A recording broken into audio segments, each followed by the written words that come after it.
فضیلت الشیخ قاری سجاد حافظہ اللہ تعالی اسلامک اسکالر۔ بسم اللہ الرحمن الرحیم۔ آئے روز اسلام کے اوپر حملہ کیا جاتا ہے، کبھی آقا علیہ السلام کی ذات کو نشانہ بنایا جاتا ہے، کبھی قرآن کی بے حرمتی کی جاتی ہے، توہین کی جاتی ہے، پھاڑا جاتا ہے، جلایا جاتا ہے۔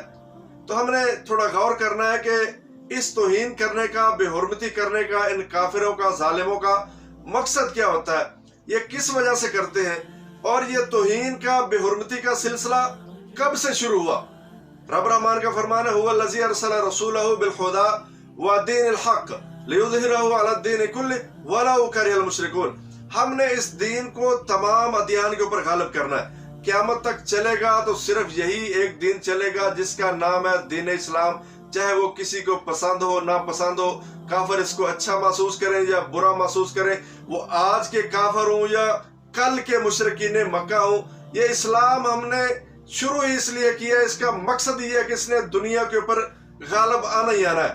جب سے اسلام کی ابتدا ہوئی، قرآن کا نزول ہوا، اسی وقت سے اس اسلام کو دبانے کی کوشش کی گئی، اس اسلام کو مٹانے کی کوشش کی گئی کہ اس کتاب کو ختم کر دیا جائے، اس آقا علیہ السلام کے اوپر حملے کیے گئے کہ ان کی ذات کو ختم کر دیا جائے، تاکہ نہ کوئی چیز رہے گی، نہ کوئی دعوت دے گا، نہ کوئی چیز سامنے آئے گی، اور نہ لوگ اس دین کو قبول کریں گے۔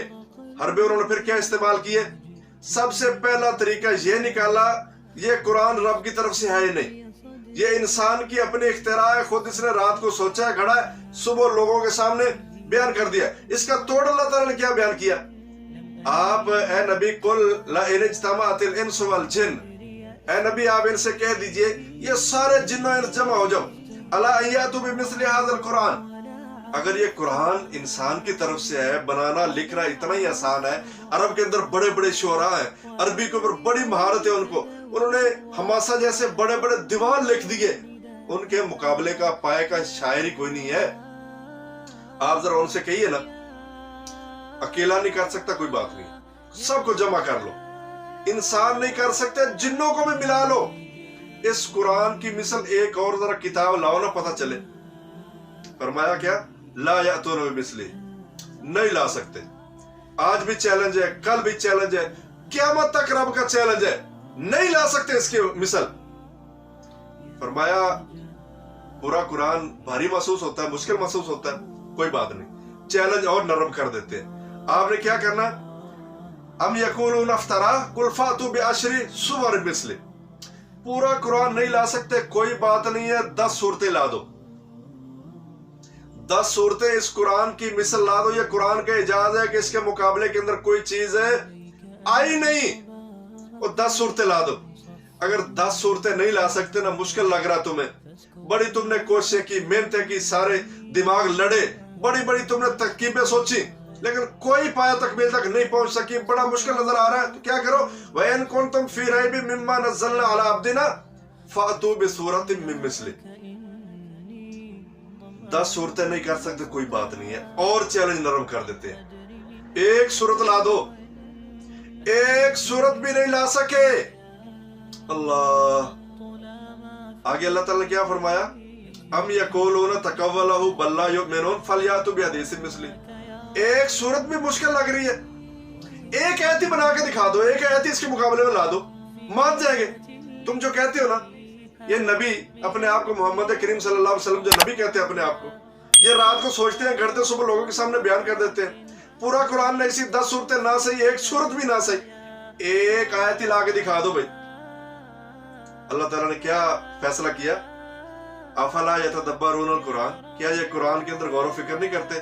ولو کان من عند غیر اللہ، اگر یہ اللہ تعالیٰ کے علاوہ کسی انسان کی اختراع ہوتی نا، اس کی اپنی طرف سے لکھا ہوا ہوتا، گھڑا ہوا ہوتا، لوجدوا فیہ اختلافا کثیرا، اس قرآن کے اندر تو تم نے اختلاف ہی بہت دیکھنا تھا۔ اس کی مثال یوں لیجئے نا، ایک بڑا اچھا لکھاری ہے، کالم نگار ہے، بڑی اچھی تحریر لکھتا ہے، لیکن جب تحریر سامنے آتی ہے، ایک عام سادہ سا انسان بھی اس کو پڑھتا ہے نا، تو اس کے اندر 100 غلطیاں نکال سکتا ہے کہ یہ لفظ آگے ہونا چاہیے تھا، یہ پیچھے ہونا چاہیے تھا، یہ ہونا چاہیے تھا، وہ ہونا چاہیے تھا، اس کی خوبصورتی اس طرح ہونی چاہیے تھی۔ لیکن فرمایا یہ انسانوں کی طرف سے ہے ہی نہیں قرآن، یہ ہے ہی رب رحمان کی طرف، اس کے اندر ایک ذرے کے برابر بھی اختلاف نہیں ہے، فرق نہیں ہے۔ جو 1400 سال پہلے تھا وہی قرآن آج چل رہا ہے۔ اور اختلاف کیا؟ یہ نہیں کہ پہلی صورت کے اندر اور چیز بیان کی ہے، آخری صورت کے اندر اور چیز بیان ہو، اس کے مخالف چیز بیان ہو جائے گی، نہیں، ایک ذرے کے برابر بھی اس کے اندر اختلاف ہے رب تعالیٰ کی طرف سے نہیں، کیونکہ اس قرآن کا اعجاز ہی یہ ہے کہ یہ اللہ تعالیٰ کی طرف سے لکھی ہوئی کتاب ہے۔ پھر انہوں نے کیا کیا؟ اس کی آواز کو دبا دیا جائے۔ پہلا حربہ کیا استعمال کیا کہ اس کے اندر نقص نکالے جائے۔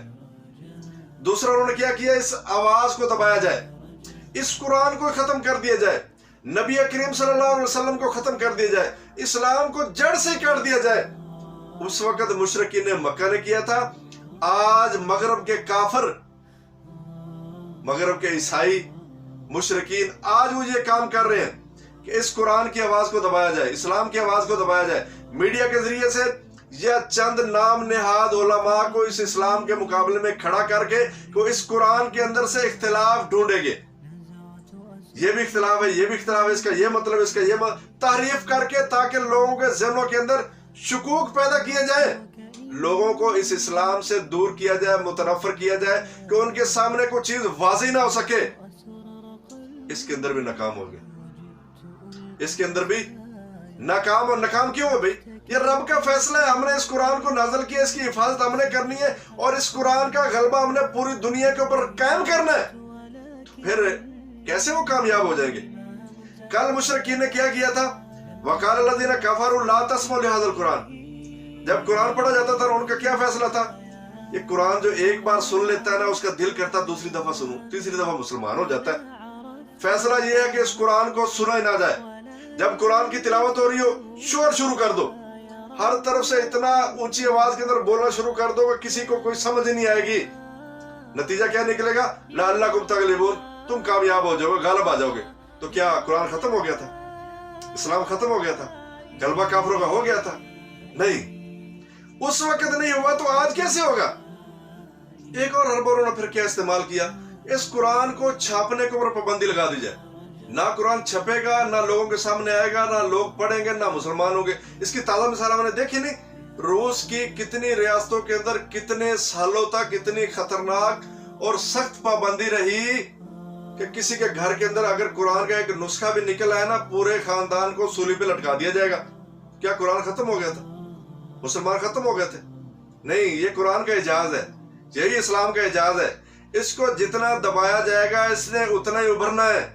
جب سارے حربے ان کے ناکام ہو گئے، انہوں نے دیکھا کہ لوگ لاکھ پابندیوں کے باوجود دھڑا دھڑ اسلام کی طرف آ رہے ہیں، بلکہ نوجوان طبقہ زیادہ اسلام کی طرف آ رہا ہے، اور کسی کی طرف سے کوئی سختی نہیں، کوئی زبردستی نہیں، خود مطالعہ کر کے مسلمان ہو رہے ہیں، اور مسلمان بھی صحیح العقیدہ، کوئی کمی بیشی نہیں، بالکل سچے سچے مسلمان ہو رہے ہیں۔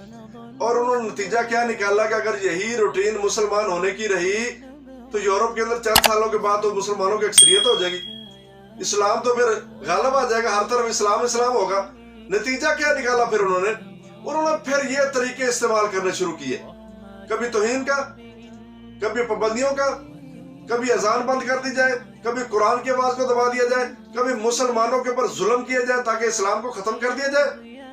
جب سارے حربوں کے اندر ناکام ہوئے نا، پھر دل کا غصہ نکالنے کے لیے، بھڑاس نکالنے کے لیے قرآن کو جلانا شروع کر دیے، آقا علیہ السلام کے کارٹون بنانے شروع کر دیے۔ کس وجہ سے؟ کہ سارے ان کے ترکیبیں ناکام ہو چکے، سارے حربے ناکام ہو چکے، ابھی صرف غصہ نکالنے کے لیے۔ تو کیا اس سے اسلام ختم ہو جائے گا؟ قرآن ختم ہو جائے گا؟ نہیں، کچھ بھی نہیں ہوتا۔ جتنا اس کو دبایا جائے گا یہ اسلام، یہ قرآن اتنا ابھرے گا۔ جتنا یہ اس طرح کے ہتھ کنڈے استعمال کرتے ہیں نا، اتنا قرآن کی مشہوری ہوتی ہے، لوگ دیکھتے ہیں، سوچتے ہیں یار اس قرآن کو پڑھے تو صحیح، دیکھے تو صحیح، اس کے اندر ہے کیا کہ لوگ اس کو آگ لگا رہے ہیں، لوگ اس کی بے حرمتی کر رہے ہیں، توہین کر رہے ہیں، پھاڑ رہے ہیں اس کو۔ جب وہ پڑھتے ہیں قرآن ایسا ایسا دل کے اندر گھر کرتا ہے، اور گھر بھی ایسا کرتا ہے کہ دل کے اندر ایک بڑی مضبوط عمارت تعمیر ہوتی ہے۔ پھر اس دل کے اندر